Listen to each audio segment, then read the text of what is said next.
very welcome back to the show. Our next guest is a fountain of knowledge, Martin, when it comes to everything scientific, and it's fair to say he has had a very, very busy 15 months. Probably one of the busiest people in the country, as he is known as well from his really optimistic outlook. So we're thrilled that he's actually come to studio today for a much-needed catch-up. Luke O Neill, we are so happy to have you with us. Oh, I'm delighted to be here in Cork. Escape. No, I love Dublin, but it's my first time out of Dublin in about 7-8 months. So it's really fantastic. A mini holiday, Luke. Well, that's the next question. I can't wait for holiday. Yeah, it's been a pretty busy year, but coming to Cork is brilliant. Thanks for the invitation. Well, it's great to have you with us, and I suppose, we're all very optimistic. You've been optimistic, in fairness, Luke, throughout, and you have been able to elevate us and help us, as we kind of went forward in this. Now we're getting vaccinated. We are. It's ramping up. It's great. There was always grounds for optimism. Science has beaten this virus. I knew it would happen. Even when it started, we're going to get there, And I'm delighted with myself because these vaccines are the best. They're probably the best vaccines ever invented, people are saying now, because they're so efficacious, so safe, I mean, the numbers are 1.6 billion people have been vaccinated in the world. Including myself and the Aviva. That's Mark. Thanks to Mark for vaccinating me. Was it a proud day for you, Luke, to get the vaccine? It was a thrill, like all of us. And the atmosphere in the Aviva day was fantastic. Better than any soccer or rugby match. It was like we scored a goal or something, and people are coming up to me saying, "Oh, this is great." Did you find that odd? There's the queue, and I was in there last week, so I got my vaccine last week, and I was walking along, and it was very funny because you're looking out the window, you're at the rugby ground, you're like, I remember sitting in that seat. That's right. So it was a bit odd. It's a funny feeling, but it was good, and it's great to get it. What are we at now? 1.5? I think it's 2.5 million now have had one dose, and credit to the HSE to be honest, they get kicked it off, don't they? They roll this out really effectively. Yeah. I think it was 300,000 in a single week there. Can you imagine? And it's brilliant. Yeah. And now we can anticipate by the end of June, hopefully, is the deadline, 80% or so will be vaccinated. We were all getting so frustrated with these potholes we were hitting, Luke, and now we're on the motorway now, aren't we? We are, yeah. It was a supply issue, really, getting a vaccine in, and now there's loads of supply. We've loads of vaccine on the shelf now, which is and also, Luke, I suppose a little bit of trepidation as well about the type of vaccine you were getting, because obviously there was a very minuscule amount of blood clots associated with certain vaccines. I got the Johnson & Johnson, the one-shot one. Very good. And I was a little kind of going, oh God, the Johnson, would I rather the Pfizer? Or and it's kind of in our choosy now. But it's funny because I think everybody thinks, because we've all been reading an awful lot, and I remember the last time we spoke, you were saying everyone is getting so kind of reading up on all this. But in your view, every vaccine is equal? Well, I thought if we had one vaccine, we'd be doing well. Right? Okay. We've got 4. Fantastic, okay? All 4 protect against severe disease. That's the important fact here. They might differ slightly, risk of infection, say, right? But we don't invent vaccines to stop you getting infected, strangely. We invent them to protect you from severe disease. And you see that slide there captures it. Right? See on the left-hand side, if you're not vaccinated, some become very severe, the yellows and red there. Yeah. All the vaccinated all turns blue. Yeah. And that means they're all now protected. So you might get something, but you'll be fine. The red is gone completely, because I heard you on the radio during the week, Luke, and you said, well, there's a reason why we don't give people vaccines for sniffles. Yeah. Do you know what I mean? Because sniffles aren't going to kill you. Exactly. Yeah. We invent them to stop you getting sick, basically, and all 4 do that, including Johnson & Johnson. AstraZeneca has been maligned a bit here and there, but all 4 protect you from severe disease, which means you break the chain from a positive case ending up in hospital. That chain gets broken, and all 4 do that. What about the Indian variant? Lots of talk about that at the moment, Luke. That's our last scientific concern, to be honest. There's unknowns here, because these variants are cropping up. The big question is, will they break through? We call this breakthrough, by the way, in the vaccine. Evidence is the vaccines protect against that one as well, again from severe disease. Nobody's had severe disease from the Indian variant if they've been vaccinated, and there was healthcare workers studied in the UK where it's running rampant. Good evidence the vaccines are stopping severe disease, even with that variant. But the last remaining concern is, will other variants crop up that could be more malign? How do we stop that? We vaccinate the developing countries. That's our next mission. Okay, so is that where we are now? Because this is going to continue, apparently, and continue to mutate, and new variants will come.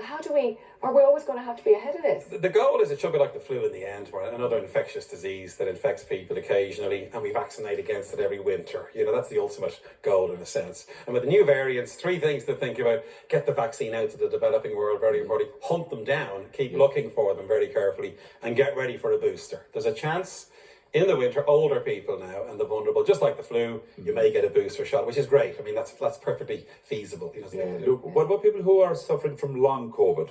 I know one person who had COVID in March last year, and around, even now, 15 months later, around 2 or 3 o'clock in the afternoon, the person is very, very tired. That's right. You get this with flu, by the way. It's called postviral fatigue. ME, chronic fatigue, they're all in the same family of conditions really. And again, COVID provokes this. Maybe 10% have it. And will that go away when the person gets the vaccine? That's the good news. Like, there was anecdotal reports of people with long COVID being vaccinated and feeling better. That was great. Now, a systematic study, 500 people were looked at, 50% showed that their symptoms began to resolve from long COVID if they were vaccinated. Brilliant. So the advice is, if you've long COVID, and anyway, get the vaccine. It may give you relief, is the idea. Massive research going on, Dahi, into this. And billions have been invested in research into long COVID because it's a serious thing, you see. And it's going to become an issue for us, though, going forward. I think is it not? Yeah. Well, the question is, why are people getting it? Can you stop it? Can you treat it? All that stuff is happening. And why are fit people getting it? This strange that you'd look at as almost in life. You think, okay, you know what? If you've got an underlying condition, if you're older, if you're whatever. Yeah. But a lot of people suffering with long COVID right. were healthy younger people that were getting it, not people you might expect to have. Exactly, that's a scientific mystery. You think they wouldn't get it. It looks as if there's two reasons for it. One is there's still bits of virus in your body, remnants we call this, that are lurking, you know. The second is your immune system is off kilter because you have a massive immune response. All the troops have come out and they haven't gone away, you know. They're still and they're kind of burning away and they're trying to figure out which it is. And if you're young, maybe your immune system is firing on all cylinders, you see, and that might turn into long COVID. Fortunately, as I say, not many get it. The highest risk group are actually women over 50. They're reporting the highest. It could be hormonal. It could be all kinds of reasons for that, you know. And again, it's a big thing that we're studying at the moment. Look, you have many different feathers in your hat. And Maura and I were looking at each other earlier on inside in the meeting we had before we come on now. Where did Tony Connolly's name come out, pop up? How did this happen? We were actually saying, is this correct? Yeah. Well, I went to, like many of my generation, I emigrated in the mid-80s to London, right? To my PhD. I met Tony, we mutual friends. He was working on a building site. He wasn't a journalist at that time. We met probably in Kilburn or somewhere. Probably like we all met. Well, we connected. It was through music. Oh my God, look at There we are. That was a holiday we went on with a friend of ours, George Brown. We went to visit him, and there's me and Tony. That's probably 1989, I think, or something like that. We can nearly tell from your clothes. I know. Oh my goodness. Yeah. No, we're great mates. I was his best man. He was mine at our weddings and everything. He's been in Brussels, of course, for a number of years, as you know. We keep in touch whenever we can. And did you play in a band together? We did. We played lots of trad together in London, you see. Oh, and they used to busk on the underground and make a bit of money. The immunologist. Yeah, exactly. Yeah. No, well, I was still a bit of a chancer in those days. I mean, he's on a building site. I'm trying to do a bit of science. And a great crack. Where were you at the time? Were you in I study? started my PhD in the Royal College of Surgeons in London, and I'd bring Tony over. I said, "This guy's working on a building site. You know, just introduce him to the surgeon, just to wind him up." You know? It was great fun. And then we were in bands together. I moved to Cambridge, and then you see we got a band going, doing gigs in pubs and stuff. So music was always the key thing. Do you know, look, when you think about you know, of course you're an amazing scientist. We know that, and you're, you know, totally engaged and involved in constant research. But you just have this other life. Do you think that keeps you sane? I think we all do, Marta. We all have it. You're so involved, but you really love to have your music and the other side. Well, music is my number one hobby. I don't do sport, I must admit. I have no interest almost in sport. So music was my thing, you see. And playing the guitar and singing is fantastic, isn't it? It's brilliant.